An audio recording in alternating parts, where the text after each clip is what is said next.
부추밀 개신에게 답한 대편지. 부추밀 개신에게 답한 대편지.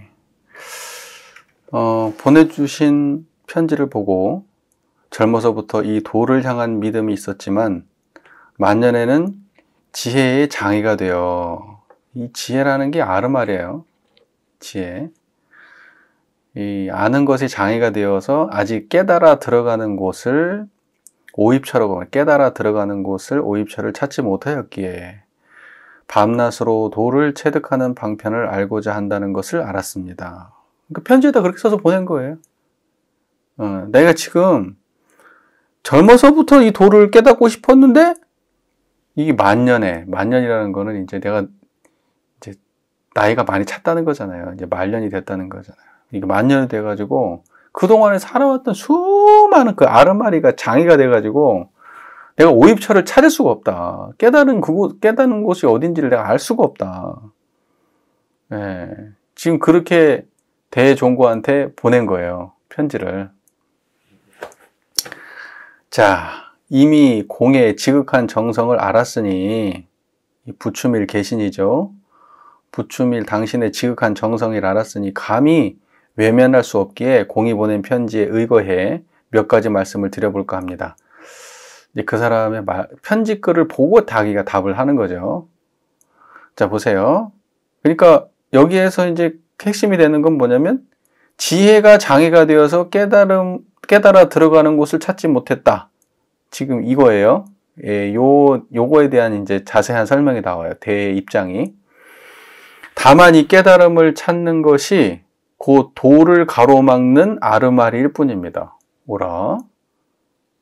그러니까 도를 가로막는 장애가 결국은 깨달음을 찾는 것이다 이 말이에요.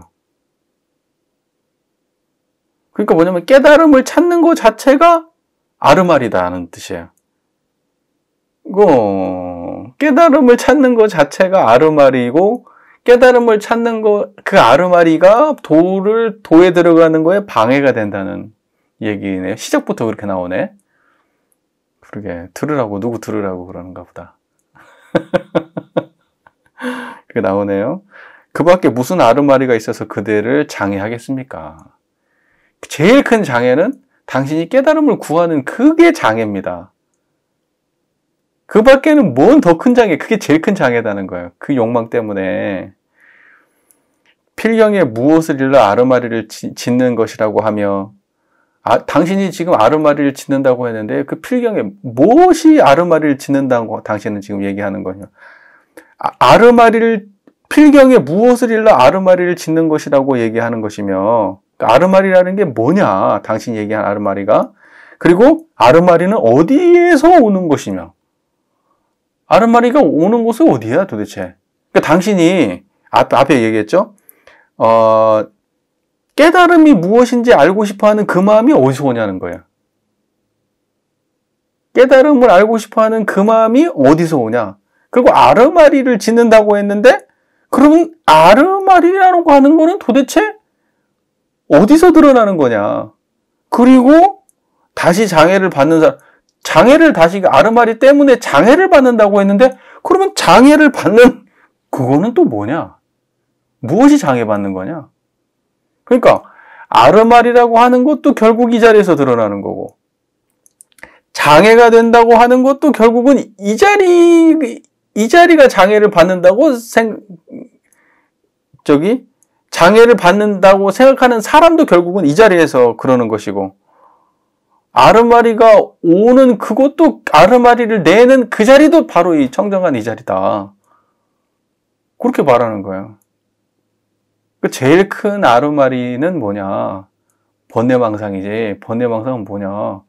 부처를 구한다는 그게 가장 큰 아르마리이고, 그게 가장 큰 장애이고, 그리고 모른다고 하지만 사실은 그 모른다고 하는 마음도 거기서 온 것이고, 아르마리도 나온다고 하지만 아르마리 나온 자리가 사실은 그 깨달은 그 자리다. 부처를 구하는 그 마음이 사실은 그 깨달은 그 자리다. 물 찾아 도망 다니고 있는데 사실 물속인 거예요. 물 찾아 도망 다니는 물고기가 사실은 물속에서 물 찾고 있는 거예요. 자, 다만 이 한 구절에 전도된 것이 세 가지가 있습니다. 이 한 구절은 뭐겠어요? 만년의 지혜의 장애가 되어 아직 깨달아 들어가는 곳을 찾지 못하였기에 이거거든요. 밤낮으로 지금 도를 체득하는 방편을 알고자 하는 것. 이것이 지금 이 한 구절에 세 가지가 전도됐다. 지금 이 하나의 생각을 내므로써 세 가지가 지금 뒤집어졌다. 잘못됐다. 첫째는 자신이 아름아래에 가로막혀 있다는 것이고, 둘째는 자신이 아직 깨닫지 못하여 미혹한 사람일 수밖에 없다는 것이며, 셋째는 다시 미혹에 빠져서 깨달음을 기다리고 있다는 것이다. 이 세 가지가 지금 막혀 있다. 지금 당신은 그 한마디를 내므로써 세 가지가 다 막혔다. 그 생각이, 결과적으로 그 생각은 자신이 아르마리에 막혀 있다는 또 그 번뇌를 그 아르마리로 자기가 깨달음을 가로막았고, 아직 깨닫지 못하여 미혹하다 사람일 수밖에 없다는 생각이 또 하나를 가로막았고, 그리고 다시 미혹에 빠져서 깨달음을, 나는 언제 깨달음이 올까 기다리고 있다는 그게 또 나를 가로막았다. 아까 얘기했던 그대로네. 깨달음을 기다리는 내가 한 말이 아니고 대가 한 말이네. 그러네요. 이 세 가지 전도가 바로 생사윤회의 근본입니다. 다시 말해서 한 생각을 내면은 모른다는 한 생각 또는 안다는 한 생각, 이런 한 생각을 내면 생사윤회가 시작되는 거예요. 한 생각이 생사윤회예요. 생사윤회에서 해탈하려면 한 생각을 안 내면 되거든. 한 생각을 안 내야지 생사윤회에서 해탈하는 거, 해탈이면은 그것이 견성이거든. 그런데 생각을 내니까 자꾸 생각으로 끌려가고 빨려가니까, 그러니까 이제 생사윤회가 되는 거예요. 계속 생각이 생각을 만들고 생각이 생각을 만든다. 모른다는 생각이 계속해서 궁굴려가지고 진짜 모르게 되어버리는 거예요. 모르는 상황으로 자기 끌고 가는 거예요. 안다는 생각을 내도 똑같아. 그럼 어떻게 해야 되냐? 다만 청정하면 된다니까요. 다만 청정하면 돼요. 이해가 잘 되시죠? 곧바로 한 생각도 일어나지 않아. 한 생각도 일어나지 않아. 한 생각도 일어나지 않으면 거기가 어떻게 생겼어요? 청정해요. 한 생각도 일어나지 않으면 청정한 거예요. 한 생각도 일어나지 않아 전도된 마음이 끊어지면 비로소 타파될 미혹도 없고, 뭘 내가 미혹함에 가려 있는데 그 깨부셔야 될 미혹도 없고, 기다릴 깨달음도 없으며, 깨달음이 어디서 또 오는 게 아니야. 그것도 없으며 장애하는 아르마리도 없는 줄 알게 됩니다. 많이 안다고 했는데 그 아는 것이 이거를 깨달음을 장애하지 않아. 봐봐. 대종사께서 말씀하신 아르마리가 장애되지 않는다고 또 여기서 또 말하잖아. 이러한 태도가 있다고. 뭔 말인지 이해되시죠? 그러니까 이론상을 수행의 표본으로 모시고 경전을 공부하면 아르마리가 장애가 안 된다고요. 이론상을 모르는 상태에서 경전을 공부하게 되면 아르마리가 깨달음을 장애한다고. 이론상을 막아버려요. 중요한 말이지. 꼭 기억하세요. 그래서 아르마리 자체는 문제가 없어요. 깨달음하고 관계가 없어. 아르마리에 집착해 있는 게 깨달음을 방해하는 거지. 깨달은 사람한테는 아르마리가 문제가 없다고요. 이 말 이해 잘 되시죠? 아이고, 뭘 열심히 적어. 정수리가 보이네. 그냥 화면이 검정색으로 가득 찼어, 지금.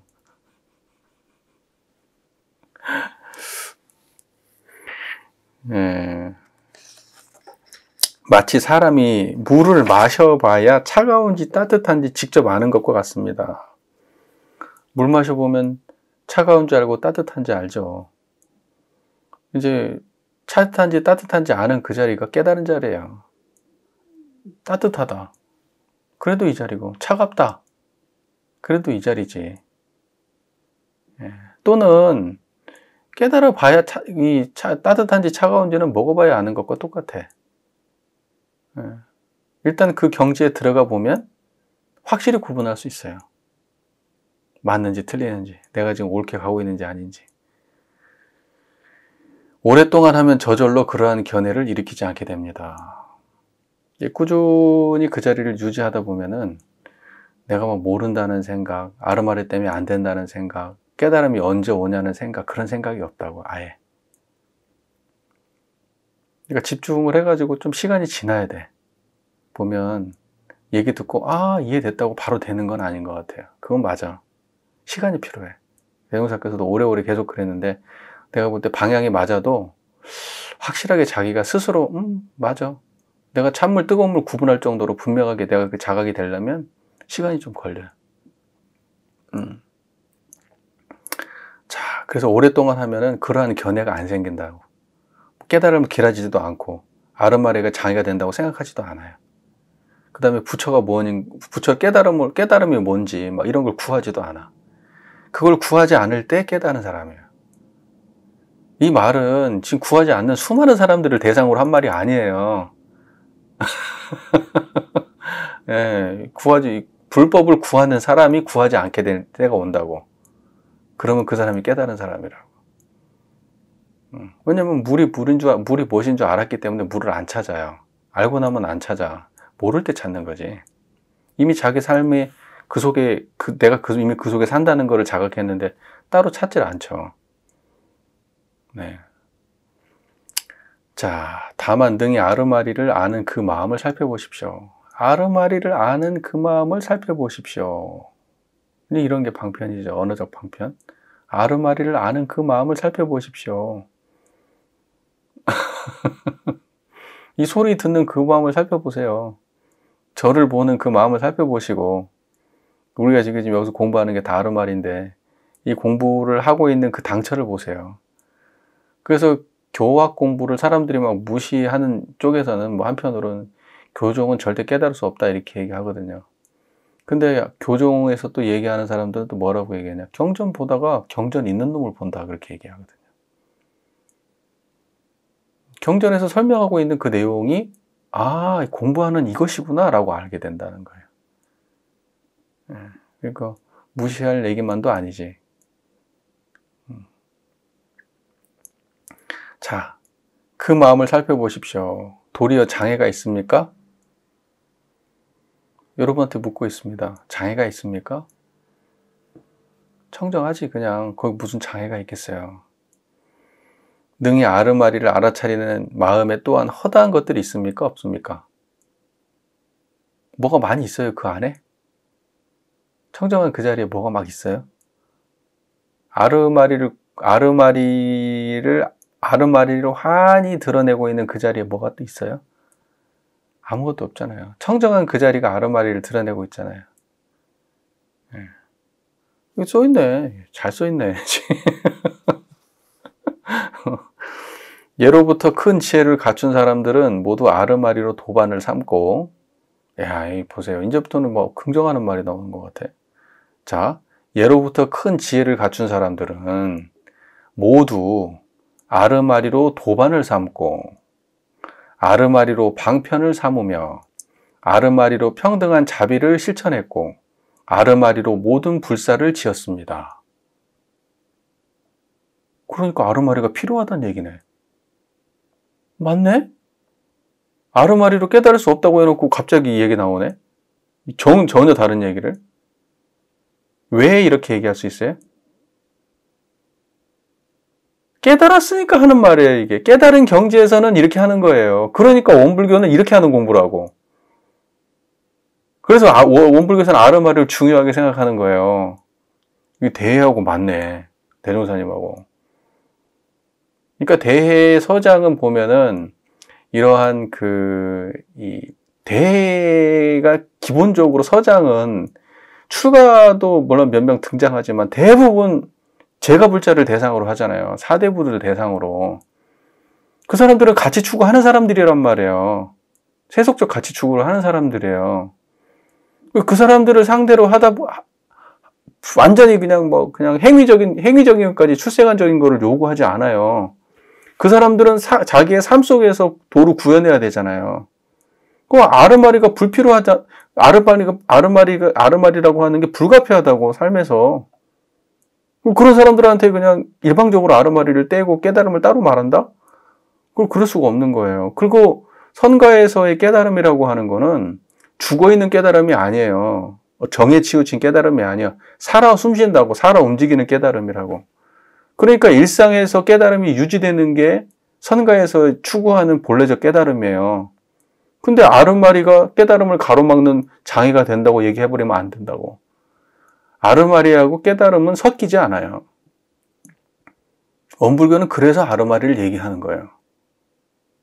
그러니까 대에는 약간 맥락이 그동안에 우리가 공부했던 선가보다는 현실에 대한 이야기가 조금 더 나오는 거죠.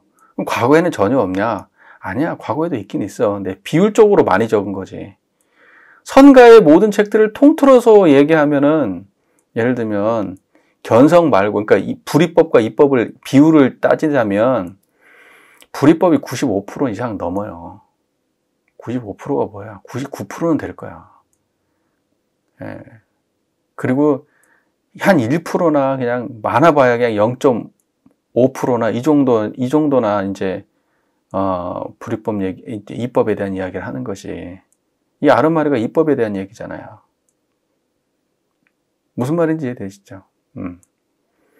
자, 그러니까 이렇게 굉장히 아르마리를 또 필요한 것으로 말하잖아요. 지혜 갖춘 사람들은 다 아르마리 썼다는 거 아니에요. 사실은 자기도 그런 사람이에요. 대해도 아니라고 말 못하지. 지금 여기 쓰고 있는 글이 다 아르마리인데 뭐. 사대부를 대상으로 편집글 이렇게 그냥 줄줄줄 쓸 수 있는 사람이면 굉장한 지식인이 아니었겠어요? 그러잖아. 자, 보세요. 마치 용이 물을 만난 듯하고 용이 물을 만났다는, 물이라고 하는 게 아르마리고 용이 깨달음이에요. 그러니까 깨달음이 아르마리를 만났으면 어때요? 이제 재주를 부릴 거 아니에요. 뭔 말인지 아시죠? 그리고 호랑이가 산에 의지한 것과 같이 깨달음이 호랑이가 결국은 산에 의지해서 살잖아요. 자기 혼자 대단해도 산이 없으면 어떻게 살아요? 그러니까 깨달음이라고 하는 거는 결국 아르마리에 의지한다는 뜻이에요. 하지만 아르마리만 갖고는 깨달음은 못 얻어요. 이건 분명해. 이거는 분명한 것 같아. 길은 알려주는데 그걸 바로 내가 깨닫게는 못 해줘. 길은 알려주는데. 근접한 데까지는 끌고 갈 수 있어요. 근데 결과적으로 딱 깨닫는 그거는 자기 체험으로 와닿아야 되거든요. 자, 그래서 마치 용이 물을 만난 듯하고 호랑이가 산에 의지한 것과 같이 결코 이것을 번뇌로 간주하지 않습니다. 그치? 아르마리를 번뇌로 간주하지 않아요. 깨달은 사람들은. 견성하면. 이제 못 깨닫는 사람들한테는 번뇌지. 깨달으면 번뇌 아니야. 그냥 활용해야 될 그냥 좋은 소재예요. 중생을 제도할 수 있는 소재고, 사람들한테 법문을 설명할 수 있는 소재가 되는 거예요. 마치 용이 물을 만난 것과 같이, 호랑이가 산에 의지한 것과 같이. 표현이 참 좋지 않아요? 그런 거라고. 자, 다만 그들은 아르마리가 일어나는 곳을 알았을 뿐입니다. 그치. 아르마리가 일어나는 곳을 아는 사람은 아르마리를 그렇게 쓴다고. 호랑이를 자각하면 산에서 놀게 놔두는 거예요. 용을 자각하면 물에서 놀 수 있어요. 이해가 잘 되시죠? 네, 이 대서장을 참 우리가 소중하게 생각을 해야 될 것 같아. 우리 원불교하고 맥이 좀 맞아. 근데 사실은 대서장이 어느 한쪽에서도 비판받거든. 또 간화선을 비판하는 사람들은 또 간화선 창시자라고 해가지고 대서장을 좀 비판하지. 근데 막상 서장의 내용을 보면 그렇게 비판할 내용이 별로 없어요. 네, 그냥 간화선을 창시했다는 이유로 비판하는 거지. 막상 내용은 뭐 간화선이 막 드러나나? 뭐가 간화선이라고 얘기할 만한 게 막 있나요? 조사선하고 뭔 차이가 있나? 막상 읽어보면 별 차이가 없어요. 그러니까 대종고에 약간의 개성이 좀 있는 거지. 그냥 자기가 그걸 갖다 사람들을 깨닫게 하기 위한 개성이 조금 포함된 거지. 무슨 간화선 대종고가 무슨 간화선 창시자고 뭐 어쩌고 막 그렇게 간화선이 보이질 않아. 난 내가 읽어볼 때. 자, 이미 아르마리가 일어나는 곳을 알게 되면 곧 이 아르마리가 해탈의 도량이며 생사를 벗어난 곳입니다. 그렇지. 아르마리가 있다고 하더라도 그거는 생사를 벗어난 곳이에요. 아르마리가 있는 그곳이 다 생사를 벗어난 곳이야. 거기가 해탈의 장소예요. 이 말도 잘 이해되시죠? 그러니까 지금 저를 보는 그곳이 해탈이라고. 듣는 가운데 해탈이고. 조금 더 세게 얘기하면 본내가 치성한데 해탈이라고요. 여러분 화나고 짜증나는 거기가 지금 해탈이라고. 다른 데가 해탈이 아니고. 거기가 벗어난 곳이에요. 색즉시공이라고 하잖아요. 자, 이미 해탈의 도량이고 생사를 벗어난 곳이라면 아르마리의 당처가 정멸합니다. 그렇지. 아르마리의 당처가 정멸하지. 저를 보는 당처가 정멸하잖아요. 이 소리 듣는 당처가 정멸하잖아요. 그렇죠? 그 맨날 얘기하잖아. 저를 보세요. 이 소리 들리십니까? 청정하시죠? 알아듣는 사람 알아듣는 거고, 모르는 사람 모르는 거고.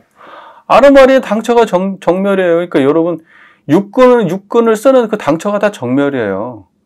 육근을 작용할 때 다 청정하다 이 뜻이에요. 청정한 자리 벗어나서 육근이 없다고, 작용이. 대승학께서 원망구족하고 지공무사한 각자의 마음을, 아니비서신 육근을 작용할 때, 원망구족하고 지공무사한 각자의 마음을 알고 이 원상은 아니비서신을 사용할 때 쓰는 것이니 원망구족한 것이며 지공무사한 것이로다 이렇게 말했잖아요. 그 원망구족 지공무사의 경지가 정멸이에요, 정멸. 아르마리라고 말했지만 육근이 다 정멸이라고, 사실은. 아르마리하고 육근하고는 맥락이 같은 말이에요. 둘 다 생사니까. 경험이고 생사에 속하는 거니까. 아르마리의 당처가 정멸하면 능히 아르마리를 아는 사람도 정멸하지 않을 수 없고. 그렇지. 아르마리가 정멸이니까 그 자리는 아르마리를 아는 그것도, 아르마리를 아는 그 자리가 정멸이면 나도 정멸인 거예요. 보리와 열반과 진여와 불성도 정멸하지 않을 수 없다. 이거는 그냥 말장난인데요, 어찌 보면. 보리가 정멸이고 열반과 진여와 불성이 다 정멸의 경지예요. 같은 말이라고. 대종사님 본문에 허무정멸에 대한 얘기 나오시잖아요. 허무정멸. 허무정멸이라고, 거기가. 다시 무엇이 있어 장애하고 다시 어느 곳을 향하여 깨달아 들어감을 구하겠습니까? 그러니까 깨닫기가 언제 깨달을까? 망상이고, 그런 생각을 하면은 아르마리고, 그것이 가로막는 거고, 그러면 어떻게 깨달아야 돼? 그런 생각 안 하고 있으면 이미 거기가 정멸이라고. 지금 정멸이에요, 여러분. 이미. 그리고 그 정멸의 자리가 드러나게 되면 아르마리는 그냥 그 위에서 사용하는 거예요. 네. 자, 석가모니 부처님께서 말씀하셨습니다. 모든 업은 마음에서 발생하므로 마음은 헛개비와 같다고 말한다. 마음은 헛개비라는 건 텅 비었다는 뜻이에요. 아무것도 없다는 뜻이에요, 헛개비. 예. 모든 업은 마음에서 발생하므로 마음은 헛개비와 같다. 모든 업이 발생되는 이 자리는 텅 비었어요. 아무것도 없어요. 만약 이러한 분별심에서 벗어나면 곧 모든 육도윤회가 소멸된다. 그러니까 여러분, 청정한 자리만 드러나면 육도윤회가 소멸되는 거예요. 분별 없는 경지. 분별성과 주착심 없으면 육도윤회가 소멸되는 거예요. 분별성과 주착심 없는 경지 양성하는 공부잖아요. 근데 시간이 많이 걸리죠. 오래오래 계속 하라고 말씀하시잖아요. 근데 우리 얼마 안 해보고 나서 결과를 자꾸 바라거든. 그러니까 사실은 수십 년 단위를 생각하면서 공부해야 돼요. 그게 몇 달, 며칠, 몇 년 하고 되는 게 아니에요. 그 시간이 걸려요. 여러분이 전생에서 얼마나 대단하게 닦은 사람인지는 몰라도 시간 많이 걸려요. 네, 제가 저를 돌아봐도 그래요. 많이 걸려요. 그렇게 막 쉽게 되지 않아요. 일상에서 그게. 대종사님 표현으로 따지면 육군 동작이 법으로 화한다고 했는데, 육군 동작이 법으로 화하려면 시간 많이 걸려요. 간단치 않아요. 육군을 작용할 때마다 이 경지 안 떠난다는 거잖아요. 육군 동작이, 모든 육군 동작의 이 법의 경지를 벗어나지 않고 육군을 동작한다는 뜻이거든요, 그게. 그게 되냐고. 잘 안 되지. 막상 해보면 알아, 이거는. 그게 어려운 것은 아닌데 잘 안 돼. 시간이 많이 필요한 거야. 예. 어떤 스님이 대주해 화상에게 물었다. 대주해? 우리 공부했었는데 도노입도의 문단이었나? 그랬던 것 같은데? 도노입도, 맞네. 도노입도의 문단. 마주 제자. 도노입도의 문단. 우리 공부했었죠? 대주해. 어떤 스님이 대주해의 화상에게 물었습니다. 대열반이란 무엇입니까? 대주가 말했습니다. 생사의 업을 짓지 않는 것이 바로 대열반이다. 생사의 업을 짓지 않는 게, 스님이 물었습니다. 그러면 생사의 업은 무엇입니까? 대주가 말했습니다. 대열반을 추구하는 것이 바로 생사의 업이다. 뭔 말인지 알겠죠? 열반이 뭡니까? 생사의 업을 추구하지 않는 거야. 그럼 생사의 업을 추구하지 않는 게 뭐예요? 열반이 뭐냐고 묻는 그 짓을 안 하는 거야. 하는 거예요. 열반이 뭐냐고 물으니까 너 자꾸 생사업을 짓고 있잖아. 묻고. 그거 안 하면은 그게 열반이야. 다시 말해서 망상이 없으면 열반이라고. 구하는 마음이 없으면 열반이라고. 그게 얼마나 어려워요? 쉽잖아. 또 고덕이 말했습니다. 돌을 닦는 사람이 한 생각이라도 생사를 헤아리면 바로 마도에 떨어지고 한 생각이라도 여러 가지 견해를 일으키면 곧 외도에 떨어진다. 그러니까 생각, 여러 가지 견해 이런 거 일으키면 전부 다 마군이라는 얘기예요. 그러면 이제 이게 무슨 말이야? 앞에서는 또 막 아르마리를 그렇게 긍정으로 말해놓고 왜 이렇게 말해? 이것도 다 아르마리잖아요? 그렇잖아요. 이거 지금 아까 처음에는 부정을 했었다가 다시 또 긍정하고 여긴 또 부정하네. 아르마리에 대해서. 근데 왜 이렇게 얘기하는지 알겠죠? 거길 들어가는 데는 부정해야 들어가요. 근데 들어가고 나면은 부정할 게 없어져요. 들어가는데 방해가 돼. 뭔가가 자꾸. 근데 그거를 방해받지 않고 한 번에 들어가면은 뭐 이제 진짜 고수겠지. 근데 이제 방편이 필요한 거야. 자꾸 그런 짓을 하지 마라. 분별하지 마라. 생각 일으키지 말고 견해를 세우지 마라. 그런 걸 안 세워야 열반이고 해탈이다. 이렇게 말해. 근데 막상 그 자리에 들어가면 내가 호랑이가 되고 용이 되면 결국 물에서 놀고 산에서 논다고. 아르마리 속에서 논다고 결국은.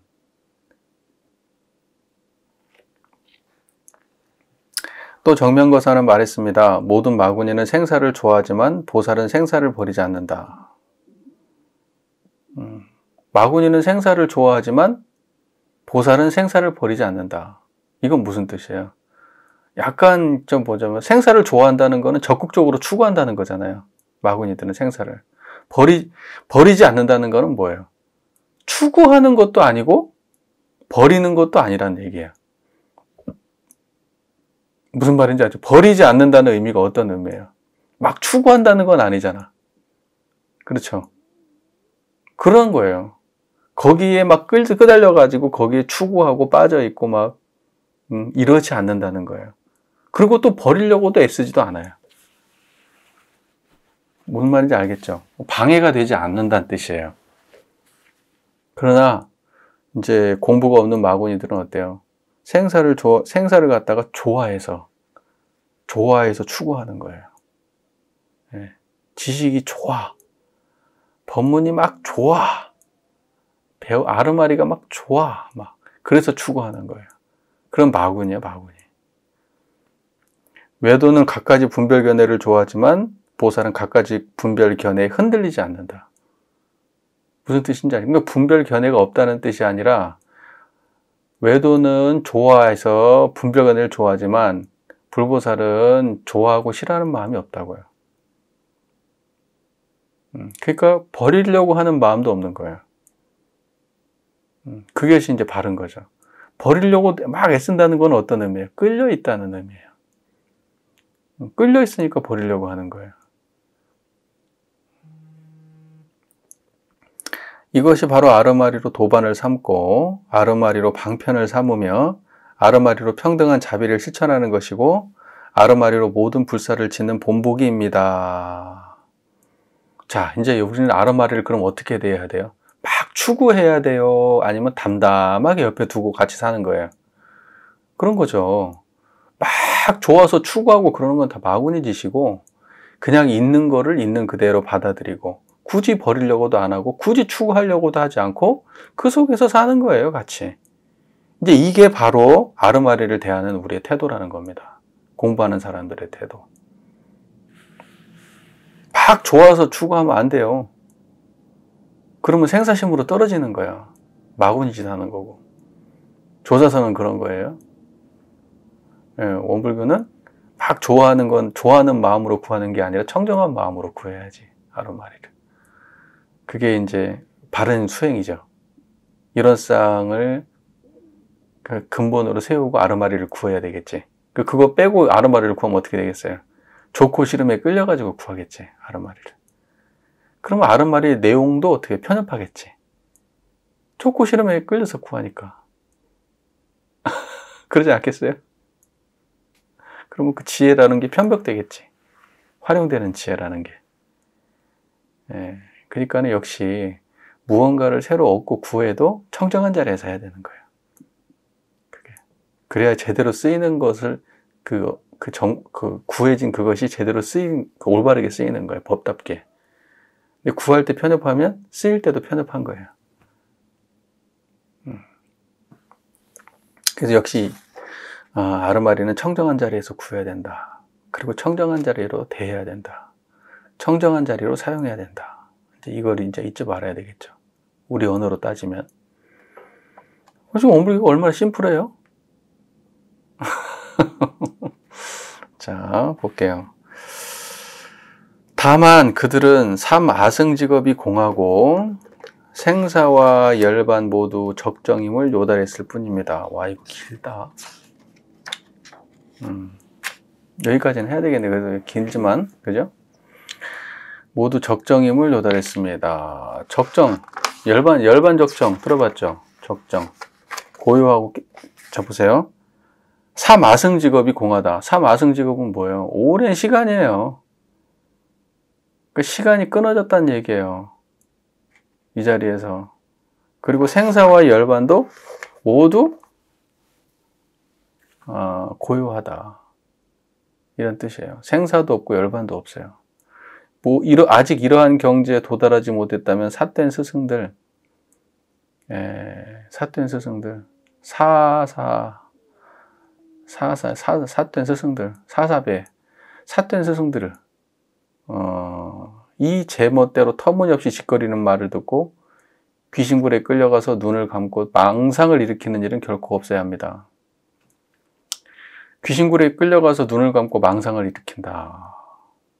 삿된 스승들을 만나가지고 터무니없이 짓거리는 말을 듣고.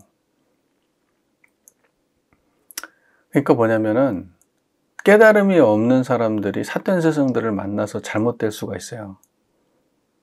깨달음이 없으면 그러면 이제 사람들의 말을 믿게 되고 그 사람들이 이제 뭐 살아온 수행의 경력을 보게 되잖아요. 몇 년 했는지, 연차가 어떻게 됐는지, 그리고 막 얼굴에 윤기가 잘잘 흐르고 옷도 거창하게 입고 막 머리도 꽁지머리 하고 이제 이러고 다니면 TV에 나오잖아요. 어떤 머리를 막 해가지고 아휴 참. 연기자야? 뭐야 도대체? 무슨 뭐 이게 흉내내는 연기 도사 흉내내는 사람 같아. 뭐 하는 짓이야? 참 그런 사람들 보고 빠져있는 것도 난 더 코미디고 또 많은 교무님도 원로 교무님들이 또 팬인가 봐. 팬이 많은가 봐. 나 그 소리도 전해 들었네. 참내 나 어이가 없어. 자, 넘어가고요. 그래서 그렇게 희한한 사람들을 만나가지고 스승으로 그냥 겉모습에 빠져가지고 그렇게 그 사람들이 그 사람들이 짓거리는 말을 들으면 어떻게 되느냐? 귀신굴에 끌려가가지고 귀신굴이 어디예요? 귀신굴? 귀신굴이라고 하는 거는 그 수많은 그 번뇌망상 또는 실제하지 않는 것들 속에서 그 상태로 끌려 들어가는 거예요. 귀신굴에 끌려 들어간다는 거예요. 깨달음은 청정하고 텅 비어 있거든요. 그쪽으로 들어가야 되는데 귀신굴로 들어가. 오만 망상을 하는 곳으로 들어간다는 뜻이에요. 그래가지고 눈을 감고 망상을 일으키는 일은 결코 없어야 되는데 그렇게 많이 하지. 사람 잘못 만나면 이렇게 돼요. 근래 조사에도가 쇠퇴해서 이러한 무리가 3대와 좁쌀처럼 많습니다. 이 3대 뭐죠 그게? 마 있잖아요. 삼배 만드는 그 있잖아요. 그게 보니까 이렇게 길쭉길쭉 해가지고 그냥 손가락 이만하게 막 빼짝빼짝 심어져 있더라고. 빽빽하게. 그 좁쌀을 되게 작잖아요. 그런 것처럼 엄청 많다는 거예요. 3대와 좁쌀처럼 막 그렇게 빽빽하게 많다고요. 이 제대로 공부 안 한 이상한 사람들이 그 스승인 체 하면서 장난질 하는 사람들이 그렇게 많다고 자기 스스로 스승이라고 믿겠지. 깨달음이 뭔지를 모르는 사람인데 자기가 오래 경력을 가지고 있으면 자기가 스승이라고 생각하겠지. 깨달음 못 얻었어도. 그런 사람이 많은 거야. 이 시대에도 그랬던 거야. 언제나 그래. 언제나 사이비들이 판을 친다고 이게. 똑같이 조사서는 공부한다고 했지만 그 중에서 삼류가 거의 대부분이고 제대로 공부한 사람은 손에 꼽는 거야 사실은. 엄밀하게 따지면. 원불교 같이 원불교 공부한다고 해서 제대로 대종사님 교법을 아는 사람이 얼마나 되겠어. 대부분은 다 삼류지. 이렇게 얘기하니까 이제 멱살 잡힐란가 모르겠네. 까놓고 말해서 진짜로 잘 모른다니까. 대종사님 법 누가 제대로 알아. 얼마나 정전 처음부터 끝까지 똑바로 설명을 할 수 있어. 이런 쌍소문 하나도 설명을 못하는 판에. 정신 차려야 돼. 진짜로. 그런 사람들이 이제 나이 먹고 그러면 스승 역할을 하기 시작을 해. 그래서 잘못된 걸로 인도를 한다고. 자, 봐봐요. 그러니까 지금 현재 벌어지고 있는, 우리 교단에서 벌어지고 있는 일이 이때도 벌어졌던 거예요. 참으로 맹인 한 사람이 여러 맹인을 이끌고, 아이고, 이 뭔 말인지 알겠죠? 이때 맹인은 뭐예요? 자기가 안목이 열리지 않은 사람을 말하는 거예요. 깨달음의 안목이 없는 맹인. 그 사람이 다시 깨달음이 없는 여러 사람의 무리를 이끌고 앉아있다고. 그리고 불구덩이 속으로 함께 빠지는 것과 같습니다. 참으로 맹인 한 사람이 여러 맹인을 이끌고 불구덩이 속으로 함께 빠지는 것과 같다. 대단히 불쌍한 일입니다. 정신 차려야 돼. 진짜로. 정신 차려야 된다고요. 맹인 따라가면 안 돼. 맹인 따라가면 안 된다고. 어떤 사람들이 맹인이에요? 실제 깨달음은 없고 아는 게 많은 사람들이 맹인이에요. 실제 자기가 진짜 수행을 해서 불지에 가까운 사람이 아니고 그냥 머릿속에 든 게 많은 사람이 맹인들이라고 다. 그리고 무슨 막 수행 방법을 얘기했었는 사람들이 다 맹인들이에요. 이거 안 하면 안 된다고 해가지고 그냥 좌선이면 좌선, 연불이면 연불, 일기면 일기 해가지고 주구장창 그 얘기만 하는 사람들 다 맹인들이에요. 맹인들이라고. 우리 교단이 통째로 맹인인지도 몰라. 전부 다 일기에 미쳐가지고. 다 일기 쓴다고 지금 난리야 지금. 그 방법론에 미쳐가지고. 자, 바라건대 공께서는 청량고를 굳게 세워서 척추뼈를 말하는 거예요. 척추뼈를 굳게 세워서 이러한 행동을 하지 마십시오. 이게 무슨 말이냐. 척추뼈를 굳게 세워서 이러한 행동 하지 말라는 게 그러니까 뭐냐면 정신을 똑바로 차려라. 이게 자세를 바르게 탁 세우고 정신 똑바로 차려라. 이런 의미로 여기서 써진 것 같아요. 근데 보통 이제 척추뼈를 곧게 세워서 이러한 행동을 하는 거는 이제 보통 어떤 거냐면 수행, 좌선 이렇게 딱 반드시 앉아가지고 어떤 틀에 갇힌 수행을 하는 거를 척추뼈를 곧게 세워가지고 수행을 한다고 이렇게 그렇게 볼 수도 있거든요. 네, 여기서는 이제 정확하게 어느 쪽인지는 다 모르겠어요. 이러한 행동을 하면 비록 잠깐은 그러니까 척량고를 굳게 바라건대 공께서는 청량고를 굳게 세워서 이러한 행동을 하지 마십시오라는 거는 그 특정한 방법이니까 자리 잡고 좌선하는 그런 거 있잖아요. 움직이지 않고 좌선하는 이런 걸 지금 설명하는 거예요.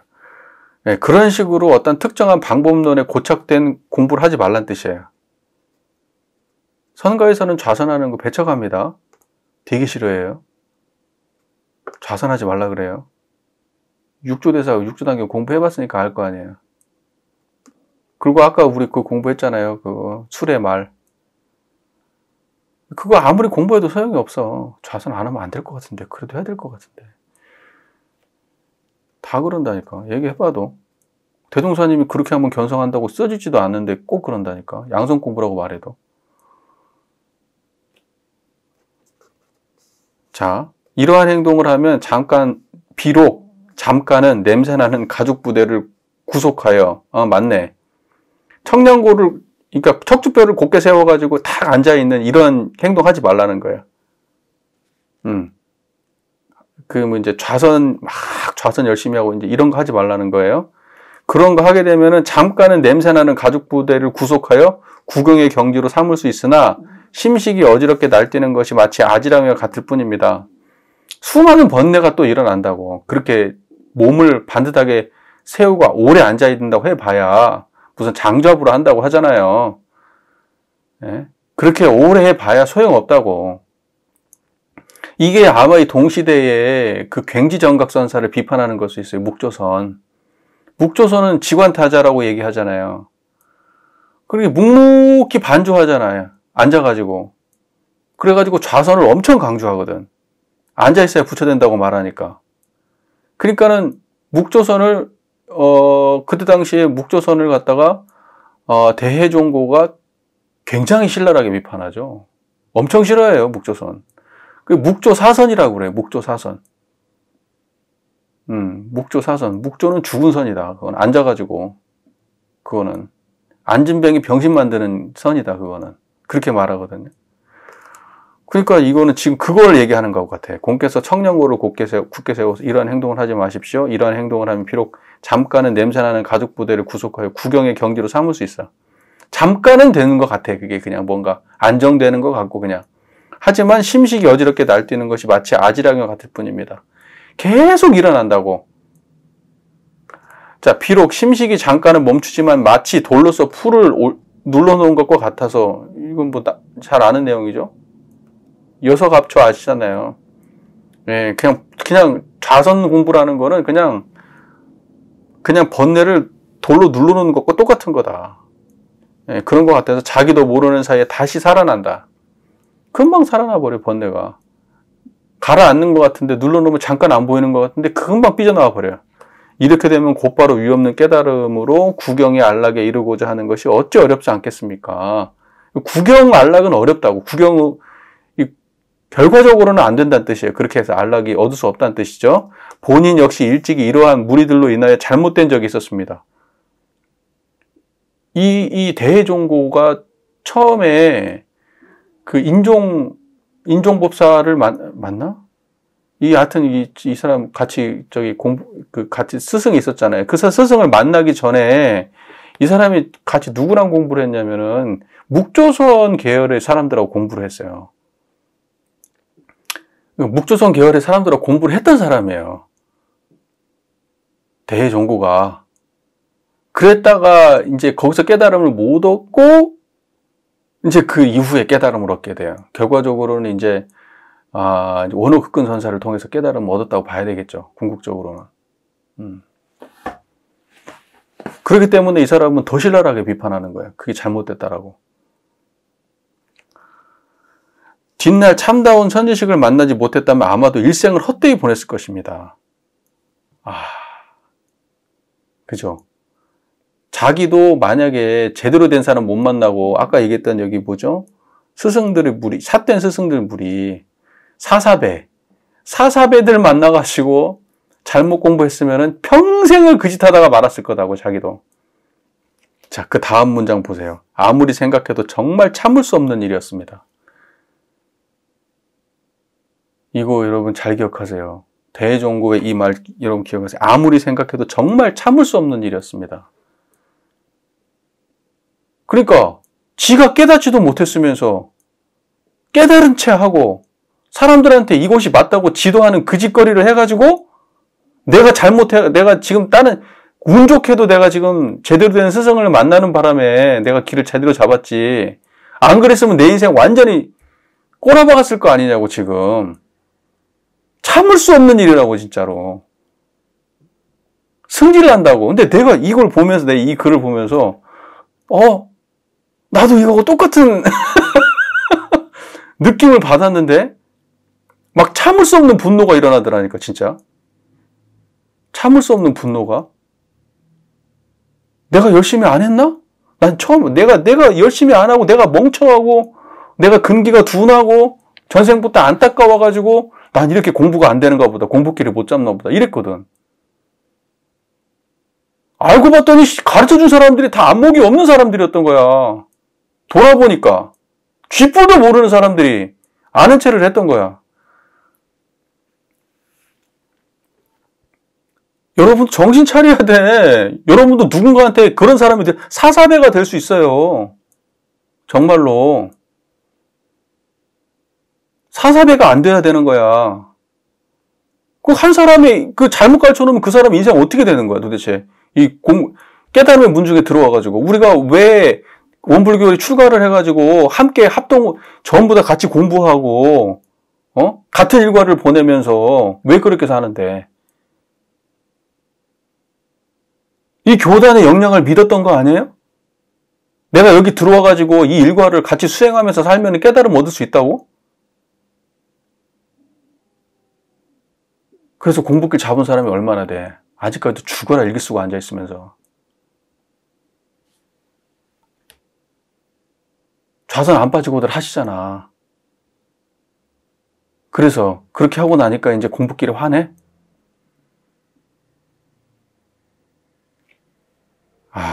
진짜 아무리 생각해도 진짜 참을 수가 없어. 똑같아 지금 이 대종고 선사하고 나 겪었던 나의 마음하고 내가 너무 똑같아가지고 이걸 보면서 야 아무리 생각해도 정말 참을 수 없는 일이었다. 이런 이야기들은 잘 선언하기 없는 이야기인데. 참. 이런 까닭에 구업을 아끼지 않고 봐봐. 구업을 아끼지 않고 이런 패단을 힘써서 구제했더니 요즘에야 조금씩 잘못된 줄 아는 사람들이 있게 됐습니다. 이거 엄청 싸웠던 거야. 엄청 싸웠던 거라고요. 지금 이 묵조선하고 막 만나는 사람마다 막 묵조선 막 두드러 깨고 그랬던 거야. 그래서 앞에 이참정 할로 있잖아요. 그 이참정 할로하고 이 대종고하고 만나가지고 이참정 할로도 묵조선 공부했던 사람이야. 그런데 대종고 만나고 대종고가 묵조선을 갖다가 막 신랄하게 비판을 해버린 거야. 그래갖고 감정이 안 좋았다니까? 저 사람 안 깨닫는 사람 아니야? 막 이러고 대에 대해서. 나중에는 그 오해가 풀렸다고 지난번에 공부할 때 나오잖아. 그러니까 이 대도 성질머리가 별로 그렇게 썩 좋은 사람이 아니었나 봐. 점잖지는 않았나 봐. 안 좋은 말 다 하고 그랬어. 나 이거 보는데 약간 위로되는 거 있지. 내가 살짝 위로받았다? 나도 딱 그런 짓거리를 하고 살았는데, 막, 이놈의 썩을 놈의 교단, 진짜, 도대체, 사람을 완전히 진짜 바보 멍충이로 만들 뻔한다고, 한 거 아니냐고 막 그러면서 혼자 속으로 그랬다니까. 그러고 나서 막 얼마나 내가 막 교단을 비판을 많이 해요. 나는 내가 인격이 굉장히 막 개차반이어가지고, 그런 줄만 알고, 자신을 되게 좀 비관했거든. 나는 인격이 조금 한참 멀었구나. 근데 보니까 대해도 딱 그래. 그래서 내가 약간 위로가 되더라고. 연배도 나랑 비슷해. 이때 대해가 지금 50세 때쯤 된 때예요, 지금. 나하고 별 차이가 안 난다니까? 물론 대해는 저보다 훨씬 빨리 깨달았습니다만은. 예. 자, 만약 곧장 깨닫고자 한다면 반드시 이 한 생각을 확 깨뜨려야 바야흐로 생사를 요달에 마치는 것입니다. 이것을 일러 깨달아 들어간 곳이라고 합니다. 이 한 생각이 뭐예요? 이 한 생각은 청정한 이 자리예요. 그걸 확 터트려야 돼. 깨뜨리는 게 아니라 터트려 바야흐로 생사를 요달에 맞춰야 돼. 생사를 요달에 맞추려면 지금 청정한 이 한 생각을 깨쳐야 돼요. 자, 이것을 일러 깨달아 들어간 곳이라고 합니다. 그러니 절대로 마음을 두어 타파되기를 기다려서는 안 됩니다. 만약 마음을 타파될 곳에 둔다면 영겁도록 타파될 때가 없을 것입니다. 내가 언젠가 이것이 될 것이다. 이렇게 하면 될 것이다. 이런 짓 하지 말고 지금 바로 깨달아야 된다고. 지금 이 자리에서. 시간을 두고 언젠가 되겠지. 이렇게 하면 안 된다고. 그리고 또 무언가를 기다리면서 깨달으면 어떤 모양일 거라 상상하면서 하면 안 된다고. 절대 그런 모양으로 있지 않아요. 깨달음은. 우리가 상상하고 기대하는 바로 모양으로 있지 않아요. 굉장히 허망해요. 진짜 별거 아니에요. 무릇 망상으로 전도된 마음, 사량하고 분별하는 마음, 생을 좋아하고 살을 싫어하는 마음, 아르마리로 이해하려고 하는 마음, 고요함을 좋아하고 시끄러움을 싫어하는 마음 등을 당장 내려놓고 다만 내려놓은 그 자리에서 화두를 참고해 보십시오. 그러니까 우리가 어딘가 향해서 치다르고 있는데 이제 대략 여기 어딘가에 포함되지 않겠어요? 망상으로 가고 있든지 사량, 뭔가를 생각으로 헤아리고 분별하고 무언가를 좋아하고 싫어하고 뭔가를 막 이해하려고 하고 뭔가 그런 마음으로 가고 있지 않아요? 고요함을 좋아하는 마음으로 가고 계신가? 그쪽으로 가고 계세요? 고요함도 아니죠. 고요함도 아니라고 써 있어요. 순역 경계는 다 흔들리는 마음이라고요. 생각해 보세요. 그리고 다만 내려놓고 내려놓은 그 자리에서 화두를 참고해요. 자, 보세요. 내려놔. 어디다 내려놔요? 어떻게 내려놔요? 청정한 거예요. 어디다가 어떻게 내려놔요? 내려놓는다는 게 무슨 물건 내려놓듯이 내려놔요? 내려놓으면 거기가 그 자리예요. 일어나도 그 자리고 내려놔도 그 자리라고. 그러면 화두 참고는 어디서 하는 거예요? 내려놓은 그 자리에서 하는 거라고.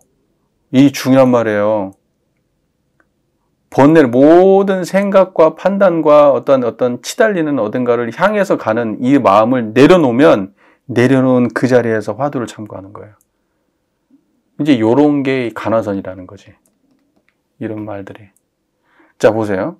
뭔 화두를 참고하냐? 한 스님이 조주에게 물었습니다. 개에게도 불성이 있습니까? 조주가 말했습니다. 무. 개에게 불성이 있습니까? 무. 이거를 어디에서 참고하라고? 어디에서 참고하라고? 다만 내려놓은 그 자리에서 참고하라고. 대종사님께서 뭐라고 하셨어요? 화두 언제 들으라고 했어요? 잡다한 생각으로 계속 화두를 드는 게 도움이 된다 했어요? 안 된다 했어요? 안 된다 했잖아. 좌선 이후에 잠깐만 들어보라 그랬잖아. 어떤 마음으로? 맑고 깨끗한 마음으로 들어보는 거예요. 그때 들어야 되는 거예요. 그러니까 이게 모르는 것도 그 자리가 유지될 때 들어야 되는 거예요. 이게 굉장히 중요한 지점이에요. 여러분. 중요한 지점이라고.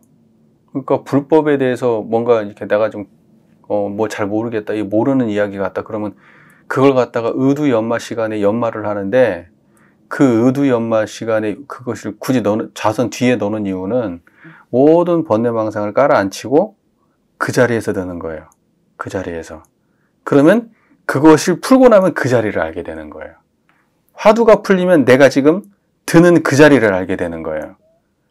이게 원래 간화선의 대해가 얘기하는 간화선의 본질이에요. 이 간화선이라고 얘기도 돼 있지도 않지만은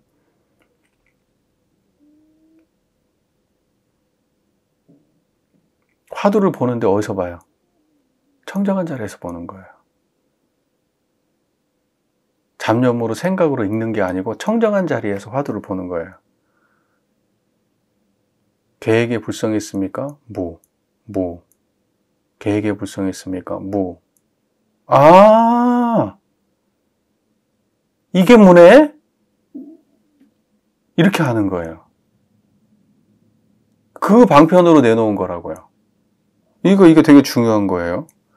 모든 걸 내려놓고 그 자리에서 드는 거예요. 이게 아니면 죽을 때까지 해도 안 돼요, 이게. 안 깨진다고 화두가. 화두 드는 보람이 없어요. 이 간화선 이거 이렇게 하는 거예요. 근데 이거 하나를 똑바로 이해 못한 사람이 천지백갈이야, 이게 지금. 이 간화선 하시는 분들이 이걸 그렇게 공부해도 간화선 선명하는 거 보면은 참 어이없어요.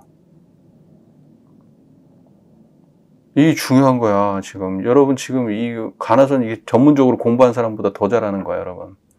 이 자리 알면. 이 간호사 하는 사람들이 어떻게 공부하는 줄 아세요? 무조건 화두 들으라고 말이에요. 죽을 때 계속 화두 들으라고. 그냥 꿈속에서도 화두를 들고 그냥 막 계속 화두 들으래. 깨달았는데요. 깨달아도 화두 들으래. 모르겠는데요. 몰라도 화두 들으래. 알겠는데요. 알아도 화두 들으래. 이게 뭐 하는 짓이에요? 그게. 그러니까 이런 게 방법론에 미쳐있는 사람들이에요. 화두 제일주의자들. 간화는 왜 하는 건데요? 간화선은 깨닫자고 하는 건데 깨닫는 게 목적이어야지. 화두 드는 게 목적이에요? 이 정신없는 사람들 많아요, 이게. 자, 이 한 글자야말로 무수하게 많은 잘못된 지식과 잘못된 깨달음 등을 쳐부수는 무기야. 무. 그 자리에서 무. 그거밖에 없는 거예요. 그 자리에서 무를 들면은 나머지는 없는 거예요. 오직 그것만 있는 거지. 자, 그거는 마치 무엇과 같냐면 우리가 좌선할 때 다만 단전에 기운 주에 있는 것만 대중 잡되 방심이 되면 그 기운이 풀어지냐.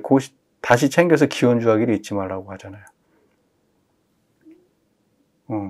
그 다음에 우리 연부를 할 때 일념과 음성이 같이 연속하게 하라고 하잖아요. 그것과 똑같은 말이에요, 이게. 이것과. 그러니까 그 청정한 그 자리에서 무. 이걸 챙기는 거예요. 그러니까 내용은 실제적으로 경지는 다름이 없어요. 경지는 똑같은 거라고. 원불교에서 얘기하는 좌선법이네, 연불법이네 하는 거하고 이게 똑같은 말이 경지가. 결국 그거 하나를 꾸준히 챙겨가다 보면 무의 경지를 자각하고 가다가 그 자리가 문지를 자각하는 거예요. 그러면 깨달아요. 깨닫고 나면은 무를 들 필요가 있어요, 없어요? 없어요. 무 안 들어도 돼요, 그 다음부터는. 근데 간화선이 필요가 없는 거지. 간화선은 깨닫는 방편인데. 그 다음엔 어떻게 하면 돼요? 그 무의 경지를 들고 사는 거예요. 그 자리를 들고 아르마리를 구하는 거고, 그 자리를 들고 물도 마시고 차도 물 깃고 똥 푸고 농사 짓고 청소하고 하는 거예요. 잘 이해가 되셨어요? 자, 이 무라는 글자에 대하여 유무를 통해서 이해하려고 하지 말며. 자, 보세요. 이 내용이 좀 중요해. 이 간화서 좀 잘 보세요. 자, 무라는 글자에 대하여 유무를 통해서 이해하려고 하지 말며. 이건 뭐예요? 있다 없다라고 무를 무라고 하는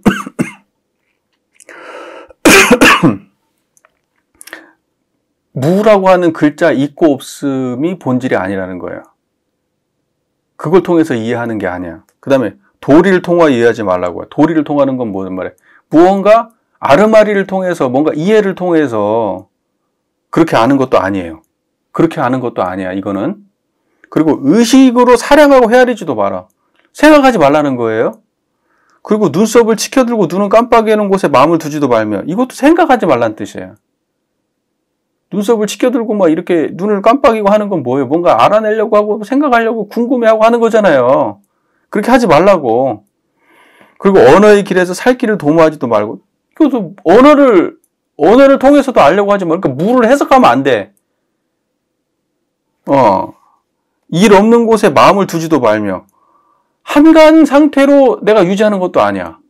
고요하고 이런 곳에 빠져도 안 돼.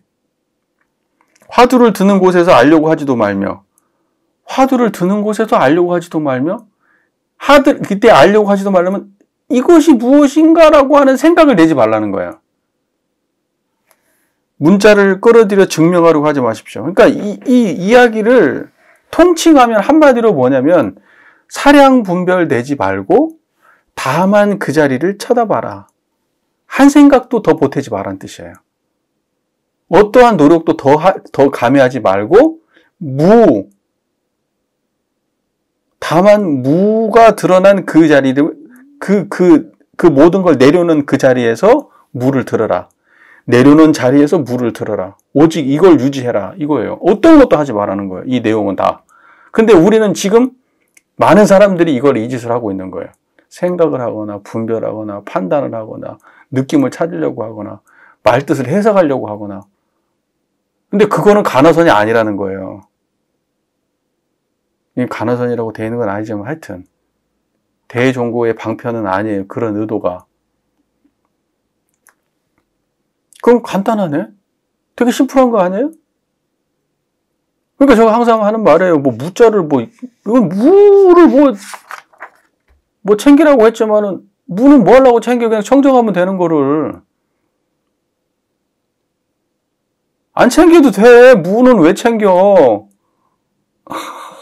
무를 왜 쳐다보고 앉아있어? 그런 거 할 필요도 없어. 뭔 말인지 아시겠죠? 아니, 그 전에 조사들은 그런 얘기 안 했어. 뭘 챙기고 앉아있고 자시고 이런 거 없어. 청정하면 돼, 그냥. 넘어갈게요. 다만 하루 종일 걷고, 머물며, 앉고, 눕는 사위에 의해서, 그 행주자와, 그래서 항상 공부하고 참고하되, 그러니까 공부는 언제 하는 거예요? 행주자와 어묵동정. 행주자와 어묵동정 나오잖아요. 행주자와에서 공부하는 거지, 언제? 그러면 간허선도 결국은 어때요? 일상생활에서 공부하는 거잖아요.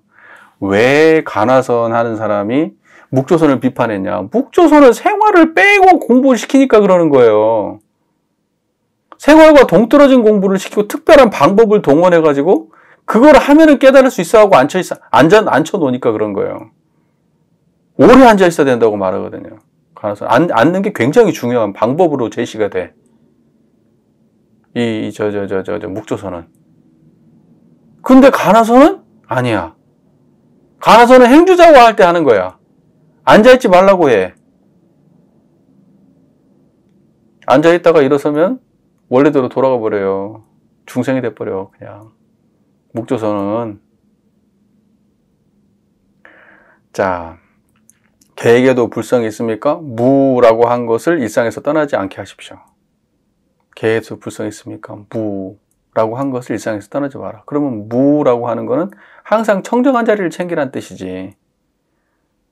무를 떠나지 말라는 거는 무라고 하는 글자를 놓치지 말라는 의미가 아니에요. 그 무가 드러난 자리를 챙기라는 뜻이야. 아까 얘기했던 수많은 생각과 그 욕망들과 그 치닫는 그러한 것들을 다 내려놓은 그 자리를 챙기라는 거야. 무를 통해서. 그렇지, 무에는 어떤 의미도 없는 거예요. 근데 무를 분석하고 있으면 어떡하냐고. 아무 의미가 없는 건데. 단전호흡, 단전주 할 때 단전을 분석하고 단전에서 뭐가 나올 걸 기대하는 거하고 똑같은 짓이라고, 그게. 그다음 제발 우리 교단에서 단전에 대해서 오만 소리 하는 것 좀 들어갔으면 좋겠어요. 정말 못 듣겠어, 진짜 힘들어서.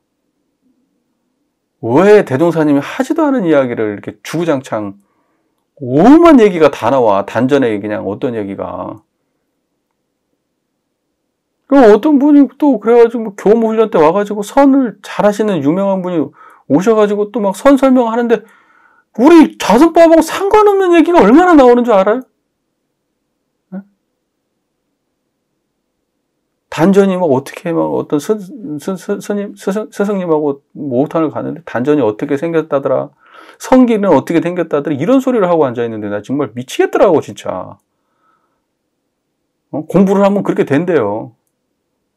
아휴, 정말 내 이걸 어찌해야 될지 진짜. 네. 자, 일단 이와 같이 공부해 보십시오. 일상에서 떠나지 않게 하십시오. 무라고 한 것을 일상에서 떠나지 않게 하십시오. 그렇지. 일상에서 안 떠나야 돼. 이와 같이 공부해 보십시오. 날이 가고 달이 지나면 곧 스스로 보게 될 것입니다. 꾸준히 하다 보면 스스로 성품을 자각하게 될 겁니다. 그러면 한 고을 천리에 걸친 업무도 전혀 방해가 되지 않을 것입니다. 수많은 업무가 있어도 방해가 안 될 거예요. 그 자리에 빼잡고 나면. 그게 당신의 업무를 방해하지 않아요. 앉아서 좌선하는 거 연마한 사람들은 다른 거 하면은 그 자리 떠나지만, 이렇게 공부한 사람들은 내가 뭔 일을 해도 당신이 일상에서 당신의 그 지금 행정 업무를 하고 있다면 거기에 방해되지 않아요. 대전에 무수연법 나오잖아요. 마치든 공장도 나오잖아요. 주판을 든 점원도. 고덕은 내가 있는 바로 이 순간, 이 자리는 살아있는 조사의 뜻입니다. 자, 내가 있는 바로 이 순간, 이 자리. 이게 뭐예요? 이 순간, 이 자리가 시간적으로 이 순간이에요? 공간적으로 이 자리예요? 아니지. 지금 청정한 이 자리, 청정한 이 순간이에요. 그죠? 그런데 무엇이 그것을 구속하겠는가라고 말했습니다. 만약 일상의 생활에서 벗어나서 따로 나아갈 곳이 있다면 그것은 파도를 떠나 물을 찾는 것이며, 그렇지. 금그릇을 버리고 금을 찾는 것과 같습니다. 추구하면 추구할수록 더욱 멀어질 뿐입니다. 그러니까 추구하는 마음을 놓고 다만 그 자리를 챙겨라. 어때요? 네. 이 정도 하죠.